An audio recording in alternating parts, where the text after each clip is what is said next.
It quotes word for word from the Book of Enoch. The Book of Enoch unpacks this moment of hybridization. So here we have a hybrid king, Gilgamesh. That's how the story goes. In 2003, we had the opportunity to test whether that was fact or fiction. So frankly, the archaeological find of the age. I mean, can you imagine an archaeological find that could answer a more important question than that? Not really. Are the sky people of the Sumerian stories, is that real? Did that really happen? Was Gilgamesh really a hybrid? We had the opportunity because York Fassbinder took a team into Iraq to a site that he had identified using soil magnetization techniques. They'd been able to observe details in the soil that matched descriptions given as to the burial place of Gilgamesh, the hero or anti-hero really of the Epic of Gilgamesh, the oldest story known to humanity in written form. He spoke to the BBC, he was so excited, and he gave all the data he had to that point. We're 99% sure we've identified the sarcophagus of Gilgamesh. We're going in to test it. It was exciting, and it was also raising an eyebrow or two that it was within a couple of weeks of the Allied incursion into Iraq in 2003 that an archaeological team was there. That's how far forward it was in the mix of why we're going in, what we want to do while we're in there. Now, any war will have layers of agendas piled into it. Regime change. Okay. Saving the Kurds from despotism. Maybe that was on the agenda. Saving the world from weapons of mass destruction. Maybe not so much. Getting to Gilgamesh's tomb, high priority. High priority.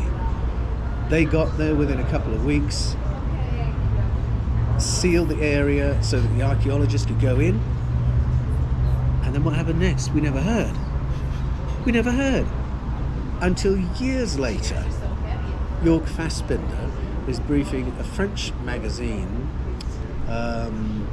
archaeological magazine, I forget the title of it, and I read this in French, and it was, my heart bled for York Fassbinder because he had made the find of the age and it had been shut down. We decided not to investigate any further, he said. We felt because of the instability in the region it would be safer to bury the site. Now, do you believe that it was such a high priority that we were going to Iraq, send the archaeologists in, and then after a couple of days say, oh, maybe this isn't such a good idea, forget it? You don't just drop, especially being, ex-military, you don't just go in for an actual cause and something you're going out to do a job and just drop everything. That means that everything that was put into it, all the money, all the equipment was put in for a certain cause, and okay, we're done. There has to be a reformulation of what is to come of it, from my understanding, and that's wild. There were no attacks made on them while they were on that mission. There was no reason to suddenly change their mind. It didn't stop being achievable. And I think the logic is this. They went in to test what was in that sarcophagus to see if they could find any evidence that this was an unusually tall person. And if they found nothing unusual, they would have published what they found. Yep. If they found something, oh, this changes everything, that's when you don't publish. So I think that's what happened. They went in and they verified that Gilgamesh's sarcophagus contained someone, something that was not a standard human being. Whether, I don't know what remains they would find, but there would be all sorts of things you could find that would give you a sense of the size of the body that had been in there. Even if you couldn't do DNA testing, you could say the body was this big. And it is conceivable there would have been matter there they could have DNA tested.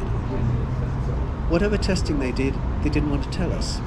That tells me that they confirmed the earth-shattering version of the story that Gilgamesh was a giant and may have been a hybrid, and may therefore have confirmed the Sumerian stories that in the deep past we were invaded and colonized by a similar to human but non-human presence who genetically altered our ancestors to produce Homo sapiens sapiens as we know ourselves to be.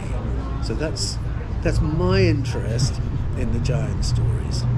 Is there anything, in closing, you would like to share? Anything you have come across that you would want us to keep on the lookout for? Any valuable information that you would like to divulge? What I've found when I've gone to the cultures that have curated their memories of ET contact, they are cultures that have a story that says our ancestors used to be smarter, that our ancestors were better at future viewing than we are. They were better at far sight or remote viewing than we are. They had a better telepathic connection with each other than we do. They were better at self-healing. So the notion that our ancestors had higher cognitive abilities than we generally use. However, there won't be a person watching this conversation who won't have had an experience where they've had a glimpse of remote viewing. I knew who it was on the phone before I picked it up. I knew something had happened to my brother. I didn't know what it was, and it was only 12 hours later I found out he'd had an accident. Everybody has a story like that, where there's a little flicker of these higher cognitive abilities.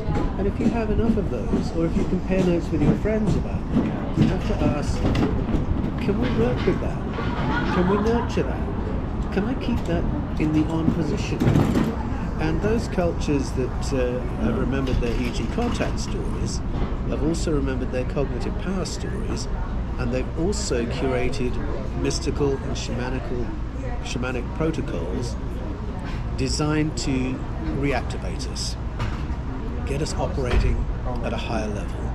I find that very interesting. I've had enough flashes of that kind to know we're all capable of far more than we think we are. And it's not just a matter of wouldn't it be nice to have superpowers? Of course it would. And I think that's why the Marvel Universe is so resonant for people. People feel that there's something we ought to be able to activate that makes us more than we are. Of course it would be fun to do remote viewing all the time. But I think where it leads, especially if we do get better telepathic connection, better empathy with one another, that leads to a more harmonious society. If I know what you're feeling, and if you know what I'm thinking, we have to engage a little bit differently. We have to work with each other. We have to work for each other, not against each other. And so my hope is that if more and more people catch an appetite for getting activated, switching on higher intelligence, higher consciousness, where that leads is not lots of stories of superpowers, it's stories of greater harmony, of pulling together in a better way, of empowering one another to create a better society and a better human experience.